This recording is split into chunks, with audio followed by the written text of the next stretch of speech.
as well. And they've actually included in their regulations what their expectations are for effective professional development, which is directly aligned to the research and what we do here in East Brunswick.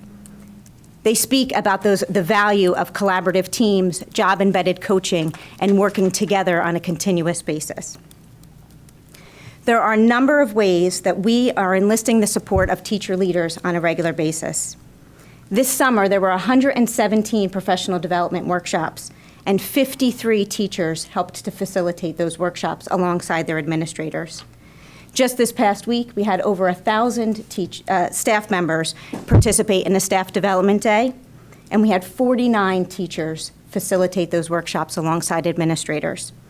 The feedback already from the November 7th Professional Development Day is overwhelmingly positive, with the most common comment being how valuable it was to be in front of their colleagues or with their colleagues in that workshop. But workshops only scratch the surface when we start to talk about professional development. Instructional coaches play an integral role in making sure that professional development is job-embedded and ongoing. They are constantly in teachers' classrooms facilitating, modeling instruction and facilitating best practices. At the high school, we have a Genius Bar where teachers have an opportunity to talk with colleagues about how they can integrate technology into their instruction. This year, we have 74 mentors who are supporting novice teachers and 14 cooperating teachers who are working with student teachers. Additionally, this year, peer feedback is being used more than ever. We have 150 teachers participating in a unique video observation protocol where, much like professional athletes, they're recording themselves in action and sharing their video with colleagues to get feedback on how they can refine their practices. Additionally, we have staff members across the district who are participating in instructional rounds. And again, stealing from the professions around us, similar to doctors, the teachers are participating in instructional rounds and going into one another's classrooms together as a group of teachers, watching instruction, and then debriefing afterwards to discuss how they can implement some of the strategies they've seen their colleagues doing when they go into their own classrooms. We have a handful of our teacher leaders with us here tonight, so if we can just take a minute to thank them for their participation in being teacher leaders, they certainly deserve it.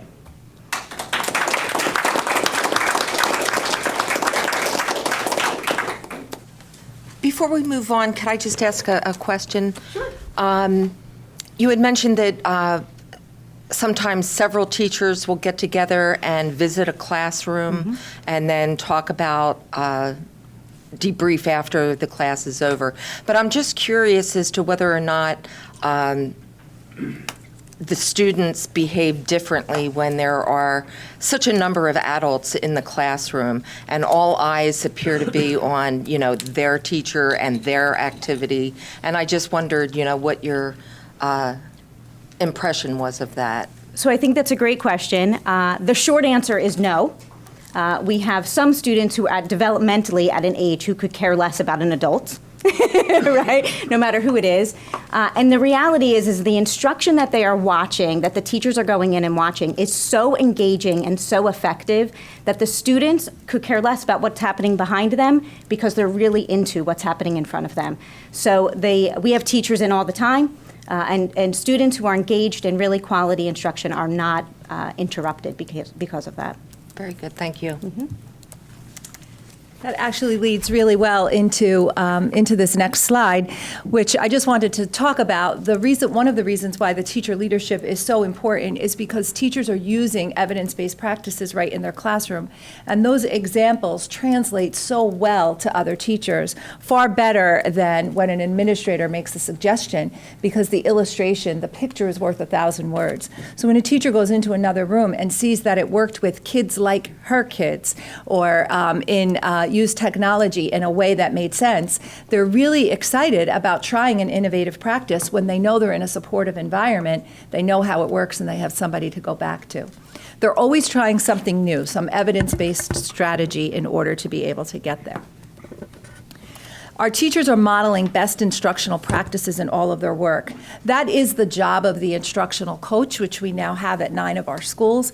And they are in classrooms every single day, modeling everything from writer's workshop to sheltered instruction strategies to how to use a Google Classroom. So they are in there, and everything is about how to increase engagement for students, thereby increasing student achievement.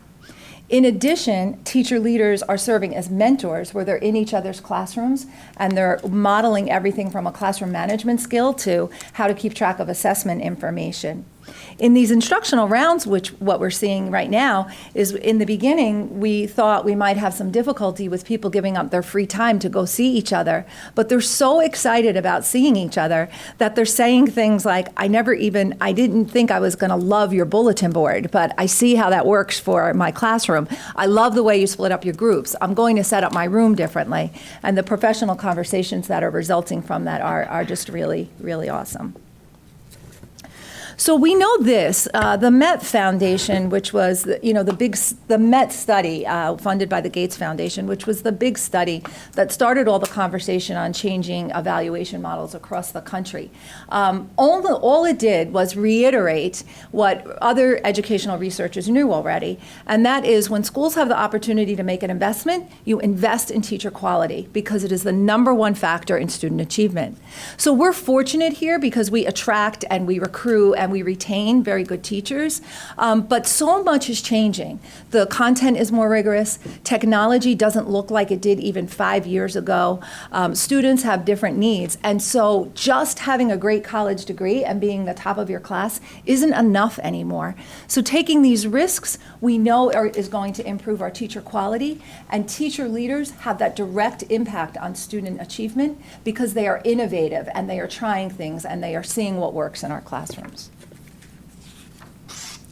So I have to say thank you for your continued commitment to providing professional development support. I asked Nicole if she would present this project with me. We went to Dr. Valesky because we knew we were doing so much. And as part of the Achievement Coach grant, I had to write a paper about it for the state. Clearly, they are using our words to try to continue funding for professional development. But after it was all written down, we had thought, I wonder if you have the opportunity in your visits to understand what a big impact and how cutting edge we are here in East Brunswick based on the investments that we've made in giving our teachers opportunities to lead. So we wanted to take the opportunity to really thank you and thank the teachers for buying in and continuing to be inspired. And right now there's a teacher leadership certificate on the dockets, and the state is trying to figure out what that's going to look like, and they're calling us. They're calling us and saying, what does teacher leadership look like in your district? And providing those kinds of opportunities is really the way to retain, the kinds of awesome teachers that we have. Yep. Yes. Thank you so much. Both of you just confirm what we hope and know is going on in the district, and the two of you are exceptional leaders. I have a question about when you were talking, Debbie, about sharing best practices. I don't know if people in the community, particularly parents, are aware that these practices are not just confined to sharing within a specific building, but that we have mechanisms built into software programs that allow teachers to share best practices building to building. If you wouldn't mind just talking about that very briefly. So we probably could both do that because that comes from both. We have teachers writing curriculum together, sharing a Google Doc, coming up with best practices. I'm on the chemistry shared Google Doc, which has a new great activity in there every single day. It's really exciting. We are offering hybrid classes so that teachers can have a forum and talk like that. But in addition, in the after-school professional development, we're doing something every week, aren't we? Oh, yeah. Yeah. Probably 3 times a week. We offer after-school professional development as well, which brings teachers from across the district together for conversations about best practices and instructional techniques. When you talk about technology, one other thing that I will tell you that we have in the district, when we talk about video recording our teachers, each school right now has a swivel device that we use where a teacher wears a lanyard around their neck, clicks the little record button, and they use almost like a docking station for their cell phone to be able to record themselves. And as they move around the room, the video recording follows them, and you can track them, and then it's literally a click to upload it into your Google Drive and share it with a colleague.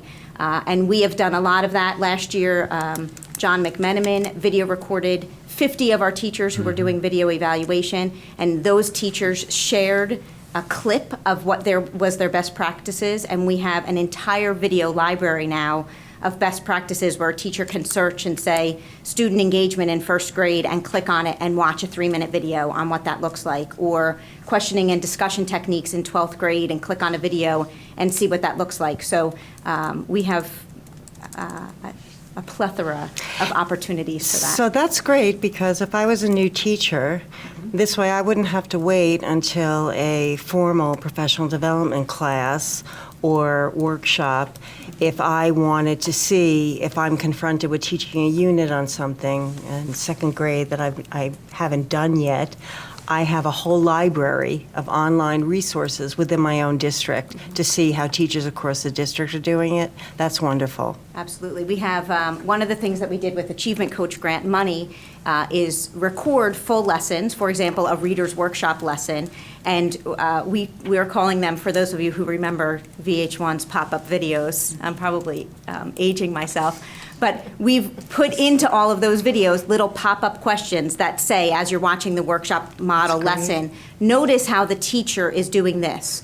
Why do you think the teacher made this decision? So you're watching the entire lesson independently, but you can reflect on those questions as you go. And certainly, many of our new teachers are sitting right with their instructional coach and watching those videos side by side. And it's also building up an oral history, if you will, of curriculum in this district. And we can almost watch it and hear it change and develop as you bring in new initiatives. That's just great. Absolutely. Both of you, really terrific. Great. I just want to follow up with that by saying, I remember when we were first talking about the use of videotaping in classrooms to share with colleagues, and also, of course, your instructional coaching program. But anyway, I remember that someone from the community wrote a letter to the newspaper saying, well, now what else are we going to find out? That the teachers are actually evaluating themselves, as if that was a bad thing. But anyway, hearing your presentation and understanding the importance that this has for every single teacher and instructional staff member in our town, really gives you a great understanding of what it is we're trying to do here, and that's to have the best teaching that our kids can possibly have. And I'm so grateful that teachers are willing to undergo this process pretty much, like you say, a few times a week, because we're making it easy for them to do so. Any other questions? And just a statement, if I can. I just have to tell you that going to state meetings, especially related to the Achievement Coaches grant, I often tell you, I go to Middlesex roundtable meetings in East Brunswick, and people roll their eyes at me. But at your meetings, they go, yeah, East Brunswick's here. And because of the work of these ladies in the audience, they have become the trendsetters. They've set the bar very high, and people are looking to us for that leadership. And they've been talking to Mrs. Gulick ever since we started this process, and Mrs. Tibbetts too. So it's all good stuff. So you mentioned lots of continuing it over the summer. So our 10-month teachers that don't have to be here over the summer are coming in over the summer to teach? Absolutely. That's pretty cool. As a matter of fact, and coming in to learn as well, more people than we can meet the demand for are requesting to be at the table. And also so- giving up their afternoons to do after-school Absolutely. professional Voluntarily. development. Voluntarily. Yep.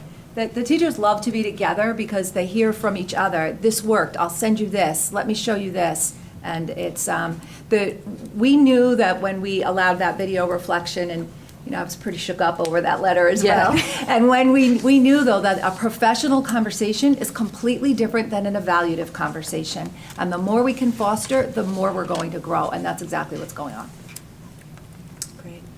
Thanks. Thank you. Good. Thank you, ladies. Well,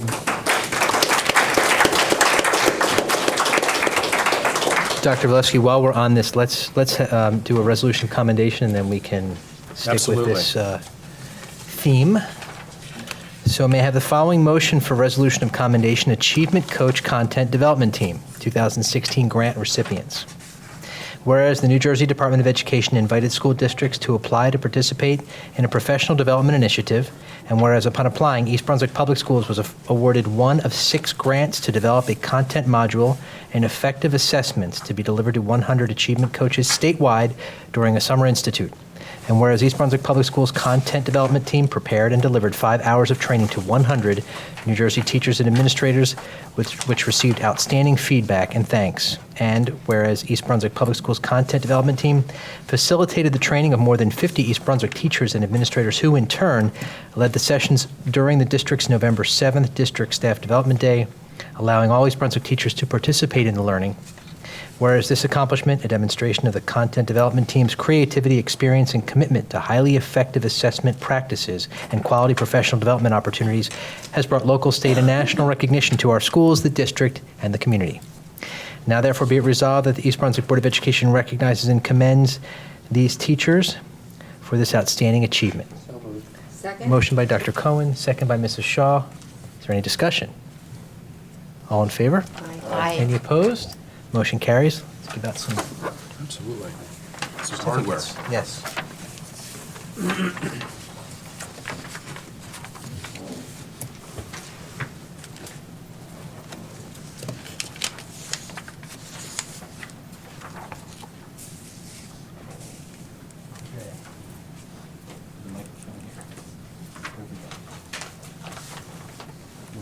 Morning Cook.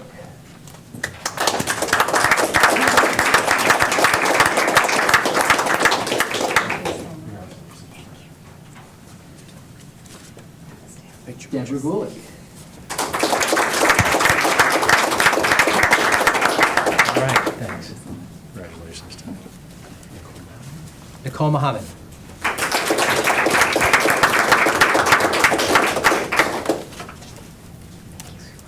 Congratulations, Nicole. Catherine Monaseski.